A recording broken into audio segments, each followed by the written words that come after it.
Assalamu alaikum. Vanakkam. Good morning. Ayubowan.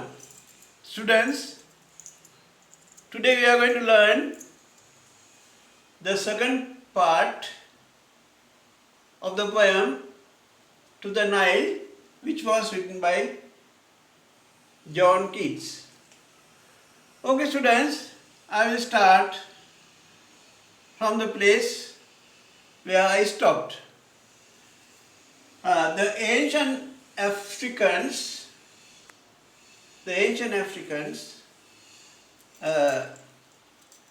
venerated and respected the moon mountains filled with snow.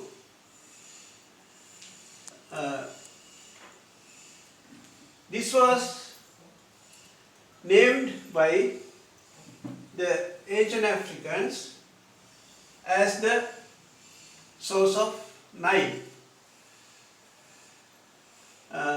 This was mentioned as it were a god. Okay. Because of this divine power given by the people, the poet also addresses the Nile as a son of the moon. Have you get? The son of the moon mountain. Okay, students, I will read a quotation. The quotation is from line 2 of the octave. It is chief of the pyramid and crocodile. The Nile is also powerful that it has the capacity of ruling and dominating all the living beings and non-living things on the landscape. The poet further highlights the capacity of the river to make a vast barren desert for the betterment of the mankind. Okay, I'll read another quotation. It is line 3 and 4 of the octave. We call thee fruitful and that very wine. A desert fills our seeing's inward span. Moreover, the Nile contributed immensely for the birth of African civilization. The Africans who have a dark complexion were marginalized from the rest of the world because of their color and uncivilized manners. Their habit was jungle and live in the tribes with primitive manners. The Nile had power and capacity to make such nations. Okay, students, I will read out another quotation. 1, 2, 3, 4, 5. Okay, nurse of short nations, since the world began, art thou so fruitful, or dost thou beguile? The poet questions whether the river Nile has a mystic power to claim and harms the people. Another quotation, art thou fruitful, or dost thou beguile such men to honor thee who won with toil. Keats praises the Nile's impact on nature and its role in the life of nation. The Nile had the power and capacity to make vast areas of the desert verdant for the benefit of the means such as settlements, transportation and cultivation. The Nile adds natural beauty. Okay students, I will take another quotation. Line 1, 2, 3, 4, 5, 6, 7, 8, 9, 10, 11, 12, 13. Okay. I am taking 2 lines from the second part, which is called as the sestet. The pleasant sunrise, green isles hast thou too, and to the sea as happily dost haste. Thus Keats expresses his respect and admiration to the great river, conveying the theme of the power and the capacity of the river. Okay students, next we will discuss the poetic techniques. Students, I will try to say something about the personification. Students, what is the meaning of the word personification? Personification is treating it as if it were human, or giving human qualities. Okay students, I will try to say once again something about personification. The Nile is personified. It refers that the Nile is treated as if it were human. It is praised as a beautiful river on nature because the river has the surrounding land with water and flourish everything. Okay students, I will give you an example. We call thee fruitful and that very while. Such men to honor thee, thou dost bedew. Okay students, next we will try to discuss the form and structure of the poem. Okay students, this poem has 2 sections. One is the octave and the other is the sestet. Now we will try to identify the rhyme order. Students, what is the last word of the first line? The last word of the first line is African. Can you find another word which rhymes with the word African? I think the word African rhymes with the word span. So I have named the word African as A and span also should be A. Okay students, next is the last word of the second line, crocodile.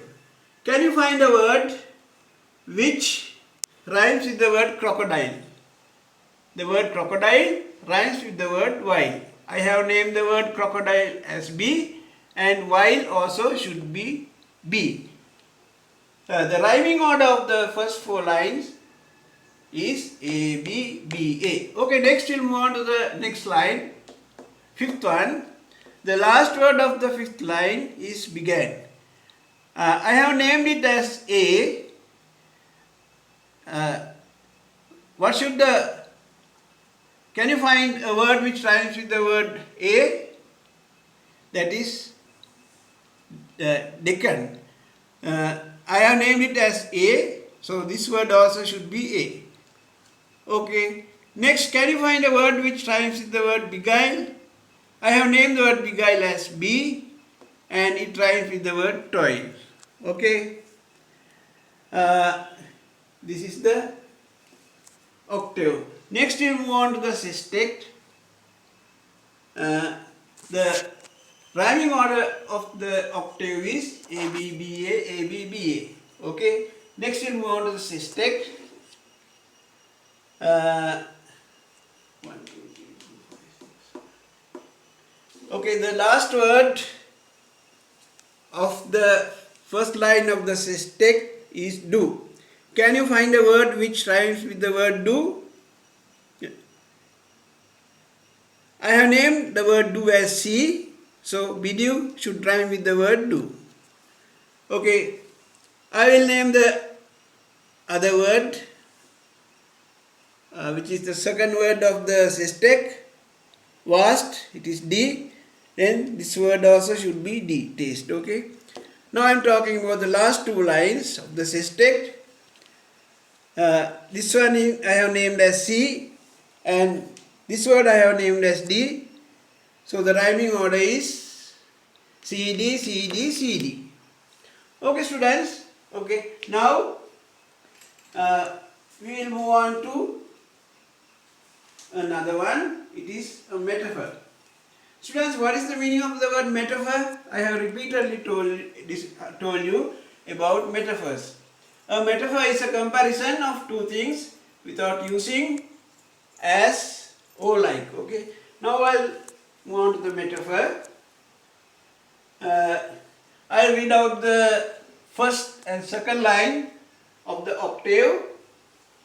Son of the old moon mountains, African, chief of the pyramid and crocodile. Here the Nile is compared to the son of the African old moon mountains, and also it is compared to the ruler of the animate and inanimate. Okay. Next, students, we will move to a simile of this sonnet. What is a simile, students? Simile is a comparison of two things using as and like. Okay, as and like. Okay, students, I will read the 11th and 12th line. You try to identify the 11th and 12th line. Of all beyond itself, of all beyond itself, thou dost bedew. Green rushes like our rivers and dust taste. The Nile is compared to the rivers in England that flow through making the land green and lush. Okay, students? Next, we'll move on to the imagery. The first imagery. Keats creates a vivid imagery throughout the poem in relation to the river Nile. Okay, students? Next quotation. Green rushes like our rivers and dust taste. The pleasant sun rise, green isle haste thou to. The Nile makes the sunrise more delightful The Nile makes the sunrise more delightful by reflecting the sunshine on water. It is just like tasting the sunrise by the river. Okay students, now I hope to say something about the sound devices. First I like to say about the alliteration. What is alliteration, students? Repetition of consonantal sounds of neighboring words. Okay, I'll try to find out a line. One of the old. Okay, first line. Son of the old moon mountains, African. What are the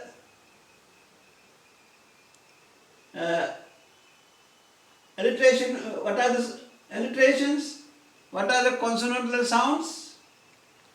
First one is moon. Next one is mountain, M. This one is moon, M. Okay, that's all. These are the consonantal sounds of this line. Okay, next.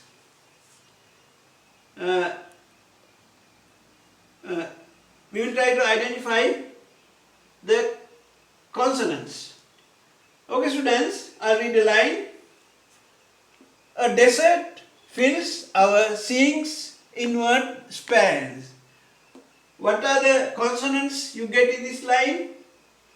Okay, here you get one, a sound. Here you get another one.